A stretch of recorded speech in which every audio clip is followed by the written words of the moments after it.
Hello, good morning, everybody. This is February 27, 2025 in the Civic Center in Evanston. Today, we would like to do a presentation and a Q&A session from the City Clerk's office.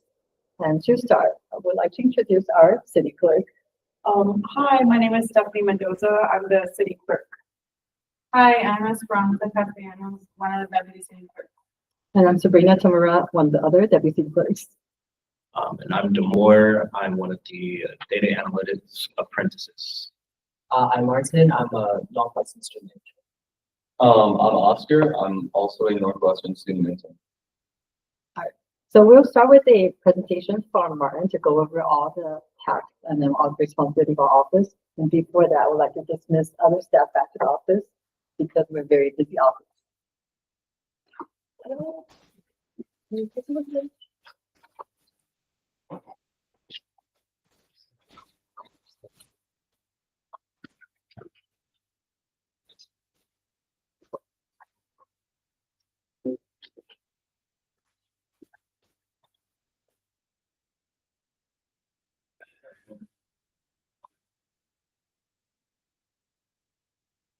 Okay. Martin, I'll let you take the lead. I can go ahead. So, hi everyone. I'm a Northwestern student intern. I'm Martin. Today I'll just give like a short presentation on our key responsibilities and function of the clerk's office, and I'll highlight some of the main tasks we have been doing for the community and also the city, and also some of the community engagement that we want to promote to the wider audience. And we'll have a Q&A section at the end with the city clerk. So I'll get it started. Firstly, what do we do in the city clerk's office? So we do like a very diverse aspects of stuff. The first one is definitely vital records, which involves like death records and a death certificate and also birth certificate of Evanston residents. And then the second one will be a Freedom of Information Act request, which is known as FOIA request. We will highlight this part later because it's a very important function of our office. And the third one is city code and ordinances and resolutions.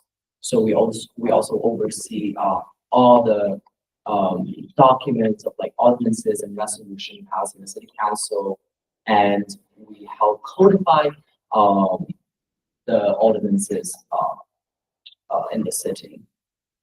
And the fourth one is election services, which is really time sensitive and like relevant because the local election is coming up, and also we've been assisting the general election last year as well.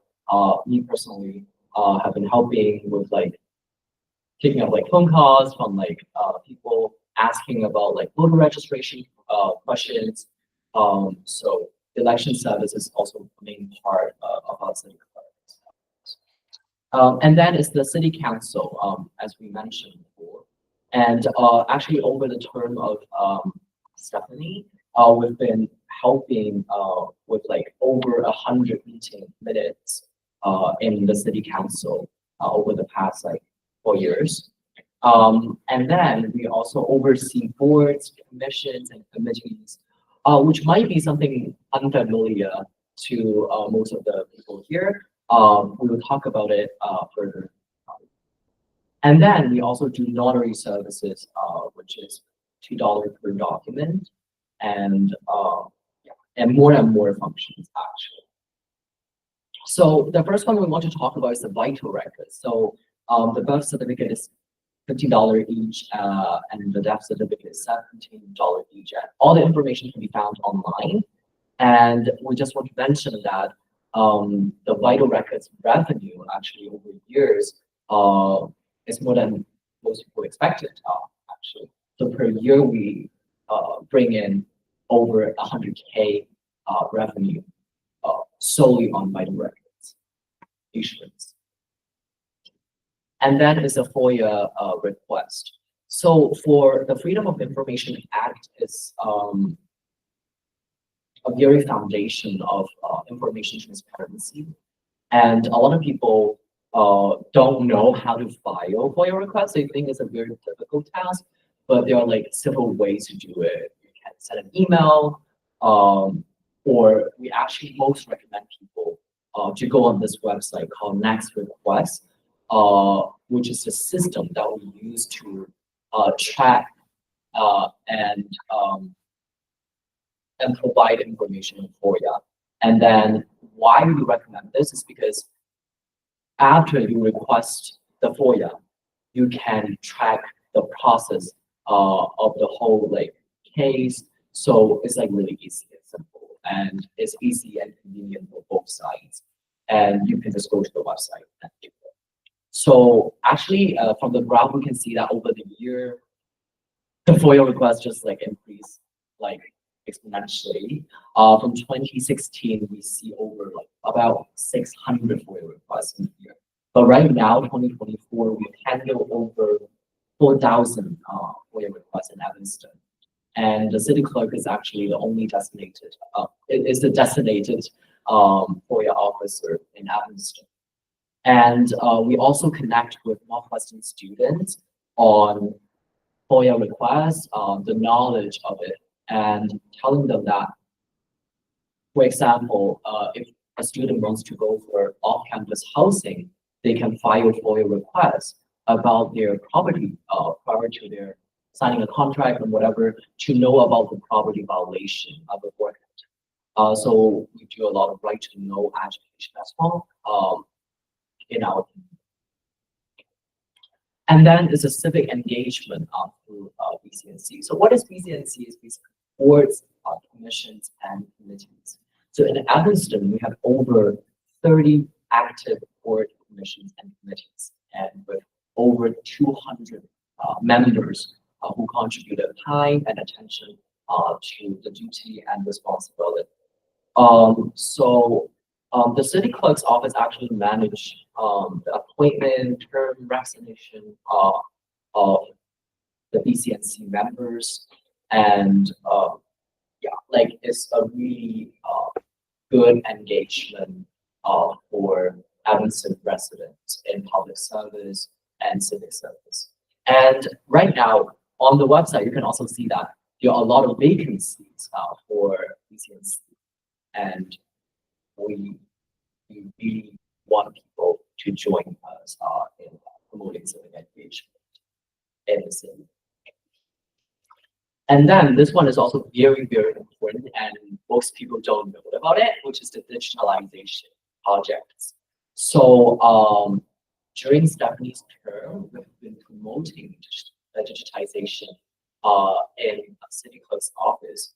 The most important project right now is the vital records, which can trace back to like 200 years ago. And then we are using scanning technology and also optical character recognition technology to help us track of the documents, the birth records over the centuries, basically. And it would be really helpful for us to also like store them in a central documentation system later.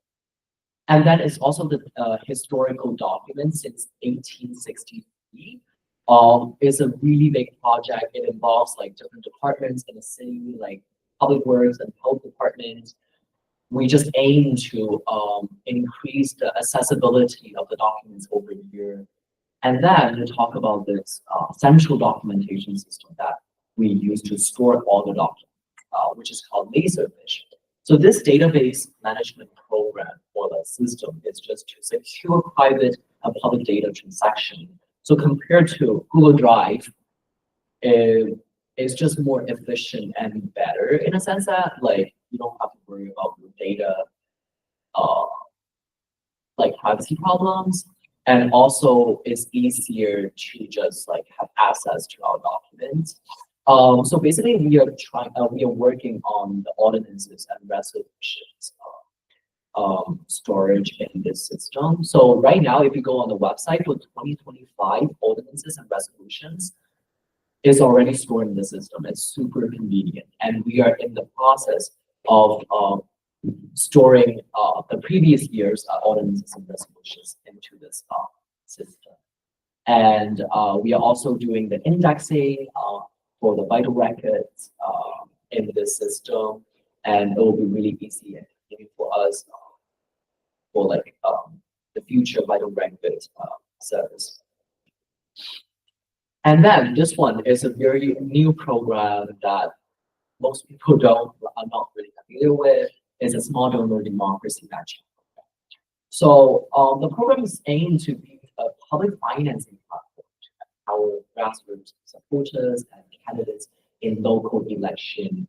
And we are currently actually using it. And it aims to amplify small donations like your donation and my donation, and reduce candidates' reliance on large donors and like corporates or like special interests. So it is actually proven effective in facilitating candidates' community engagement and also amplifying the voices of local residents like you and me.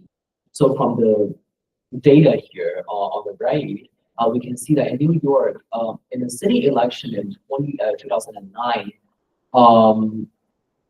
I think this one is using the public financing platform. We can see that most of the funds are actually coming from public and daily residents. But compared to the right one, the pie chart, we can see that in 2008, when they didn't implement this public financing platform, over 60% of the fund comes from big organizations. So we can see that how we try to bring in this platform and program into Evanston and amplify the voices of the Evanstonians. And okay, if you want to know more about this program, you can also go to our platform called Unicode. You can see the details of the ordinance.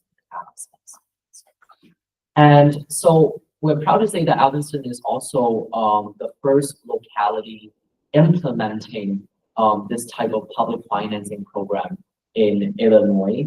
Yeah, and also we oversee the program and ensure that the enforcement of rules and limit of like contribution. So it's 45,000 per election cycle, and all the rules and whatever like instructions, we made it some like convenient for like the candidates. We made it into like forms. You can see it on the right. And then we also capitalize on software platforms like Submittable to facilitate the process, to make sure that we can easily track the funding and also the compliance rules. It's like the same objective to digitize our service in the office. And then it's the workforce programs and youth engagement. So the city clerk's office have been involved in a lot of like workforce development programs. And for students, it's the federal work study program with Northwestern, which I'm involved, and also apprenticeship like program with public service challenge. And also we involve a lot of motivated student volunteers in the office to deliver more comprehensive customer service, because actually everyone speaks like different languages, bring in different experience and background, and we exchange diverse thoughts. It just helps with the whole office operation, and we give opportunities to like young students. And apart from that, we also engage with like different student bodies in Evanston. For example, we have sit-down discussions and roundtables with high school like ETHS, and also college students like with like Northwestern and also photos here. We go to like university to like promote the service of our office, and also encourage them to engage more actively in the public service. So yeah, I think my presentation is okay. And then we'll have like a Q&A section. Well, thank you so much, Martin. Martin is a graduate student at Northwestern and has done a lot of work in the clerk's office in his time in our office. He has led the audit of our ordinances. So we try to do an audit of ordinances to, it is a human process. So ensuring that everything looks correct, that whenever we have our online code transcribed, that it also looks correct. So he's been leading a lot of that work, and thank you so much for that. It is really like our ordinances is what keeps our community together and ensures that there is transparency in everything that we do. So it is a very important task that you took on. And then on top of that, doing this of informing the public of the work that we do. But if anyone has questions, oh, yes, what is your question? Yeah, what's the easiest way to access the laser fridge system on the city website? Yeah, so the easiest way to access the Laserfish system, I don't know why I had a feeling that someone would ask that. So I can actually help navigate via this site right now. Let me stop presenting. Yeah.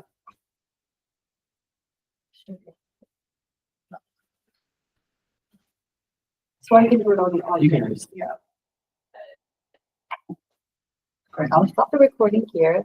The entirety of Martin's presentation will be recorded and posted on the website and our intro. My email to share on our City of Phoenix YouTube channel.